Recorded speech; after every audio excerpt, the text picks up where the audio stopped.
Hello everybody, how are you doing today? My name is Rex Birdie, I am a human and I am here to talk to you today about, it's a channeled message I'm pretty sure, and spirit overall, the message from spirit has been about finding your inner power and seeking your voice, your truth, your inspiration, finding the things that inspire you, finding the things that bring you life. Overall, spirit wants you to speak your truth. Be honest with yourself ultimately, because a lot of people, you're lying to yourself and then you're kind of convincing yourself that it's truth and you're living based off of that truth. I am also talking to a very specific collective. You're in a past life, you were a spiritual master.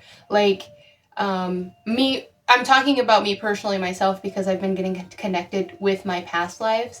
But one thing that I was told, that this is also very specific to the collective that I'm talking to. So if you're seeing this video, you can see I have very little subscribers, I have very little view counts, and I'm only making this to get out to the people that it needs to get out to. So if you're seeing this, this is for you. I was told very specifically that this is for, it's a message for me, but it was also a message for a collective, because I've been kind of getting connected with this spiritual master, past life person, and having tiny conversations with them, because ultimately I'm still getting connected with myself, and I don't meditate as much as I should, stuff like that. So I don't really try to dive into it too much. I don't try to force things.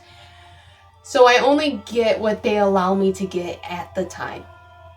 So for me, I actually took the time to sit down, meditate on it, do a channeled message, write down some of the things that I was told, and actually go in depth on this, to really give this message, because it is a message for this collective.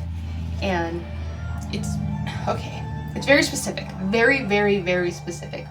So in a past life, you were very into the spiritual, the occult, maybe you were a witch, maybe for some of you, shamans, stuff like that, priestesses, anything in a high regard of spirituality. Maybe you've even had multiple lives like this, where you were seen as a spiritual master or guru or guide, or anything, people that can come to for guidance, teaching, learning.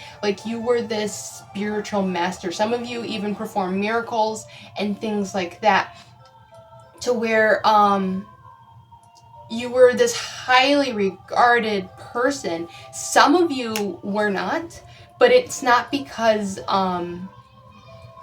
it's because you were purposely hidden away.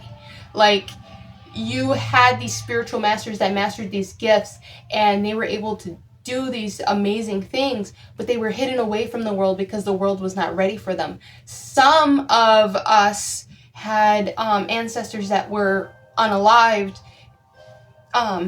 for their spiritual powers, things like that.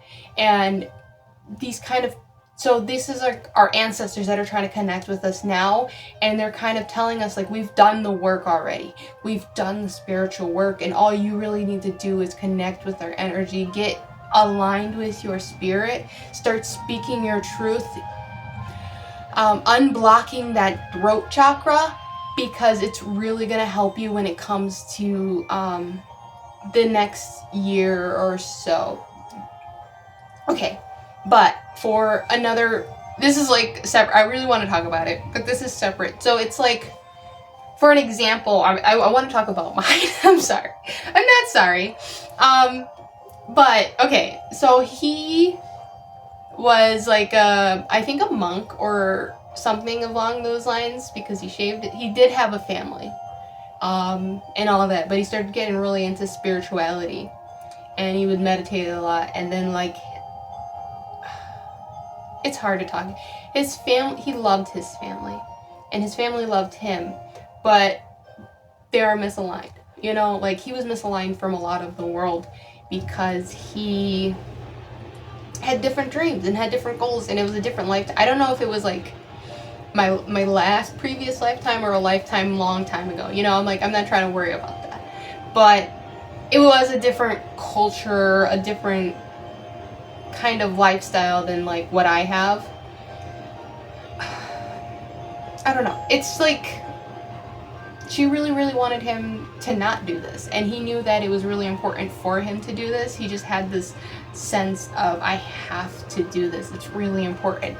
And he sacrificed his entire life because it took his entire life to master everything. Like, he mastered everything. And this is true for the collective. Like, you have some ancestor or multiple ancestors that mastered everything. Like, Kundalini awakening, all the psychic abilities, like, honed them in and mastered them to the point where they were considered, well, this person isolated themselves. A lot of our ancestors isolated themselves and hid themselves away in order to, what's the word? Protect themselves? But that's like the Hermit card, where you isolate so that you're able to fully hone in on all your skills, like all the 5 senses, things like that. They had to do that. And I think that's only the half part of spirituality. Like, it's important to isolate yourself and, but community is important. And that's kind of like what our lifetimes is all about, because he regrets not abandoning his family, because he essentially did, because he did. He wasn't regretful in his life, but now in spirit he is regretful. And a few of them are, because they're like, I should have focused on my family more. I should have been there for them. I should have fought more. I should have tried harder. And it's really grief. It's really a lot of ancestral grief that we just need to sort through for them, feel for them, like really, really go through it, because we lost a lot of family. We lost a lot of loved ones. We lost a lot of lives unnecessarily. And there's a lot of grief over that. All right. Oh, one of the quotes that he said to me was, "I am the last life you truly lived." And I thought that was interesting. So I asked for clarification, and I did some writing. And it says, a lot of your lives were lived in a disassociated state, or were cut short by you or others. So we were kind of living on autopilot. It was like, I know this. It was like my spirit shut off and I was not here. It's like I took little pieces of myself and sent them off into space or energy or wherever that it goes, and try to like not be here, disassociate from life and the earth. And coming into my spirituality, finding my inner truth, my inner self, who I really am, I've been able to take those pieces of myself and bring them back to me, to where I am healed. That's hard. I don't know how to explain that. Okay, but I do have a message that I'm going to read out. You need to stop seeking validation and guidance from everyone else. You know already. You are smart and knowledgeable, and you don't have to prove you know what you know. Just stay confident in the fact that you will no longer hold back your voice. You will speak up when you feel the need to, and know that you know. Trust your intuition. You have the knowledge to do the things you want to do. Often than not, more often than not, what I see from like the internet or talking with people, they're always trying to prove their point. They need that external validation from people. They need people to say, yes, you are right. Or they need to prove someone wrong. And I'm just here kind of as you don't need that validation. You just need to validate yourself. You need to find that truth within you and understand that you don't need anybody else to validate you. And if something triggers you, you should delve deeper into why it triggers you. Sometimes it's other people sending you their triggered energy. Like, I've noticed, like, if I have a influx of emotions, all I have to do is say, take your feelings back. I don't want them. And then I'm fine. And it's like other people will get triggered and then take that out on, or send that to you as a way to avoid feeling it for themselves. So you just have to send it back to them. And if it doesn't go away, then it's yours.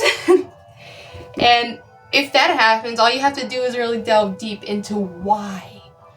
Why does this trigger me? What is it about this situation that makes me uncomfortable? And then do something different. Change something about it, because we're constantly in a state of being triggered, and it's not healthy for us. It's not healthy for us. And we are working ourselves to an early grave, pretty much. And with how things are going, our ancestors really want you to know that if you do not do this now, if you do not do the shadow work, if you do not put in the work that you are putting in now, you will be forced to. Like 2025 is Saturn in Aries. And Aries is very impulsive. It's very fiery. It's like, it does the things that nobody else wants to do. So it's really going to spark the ignition of people facing their shadows. And not only that, but facing their karma. And I think of karma in a different way than other people. I won't go into it now, but I think it's more of divine beings setting out karma than it is the universe itself or source or something like that, as the universe sends out vibrations to you depending on the vibrations you're emitting yourself.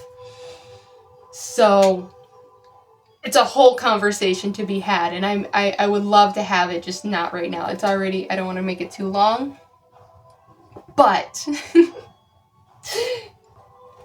that's pretty much the theme of 2025. Karma. People getting their karma, people getting their comeuppance, people getting the things, the energy that they put out right back at them. And I am excited for it, because that also means you're getting the energy that you put out back. So if you've been putting out love, compassion, joy, whatever, the end of colonization, you will be getting back blessings on blessings on blessings. There are going to be hardships, of course, because with blessings comes hardships.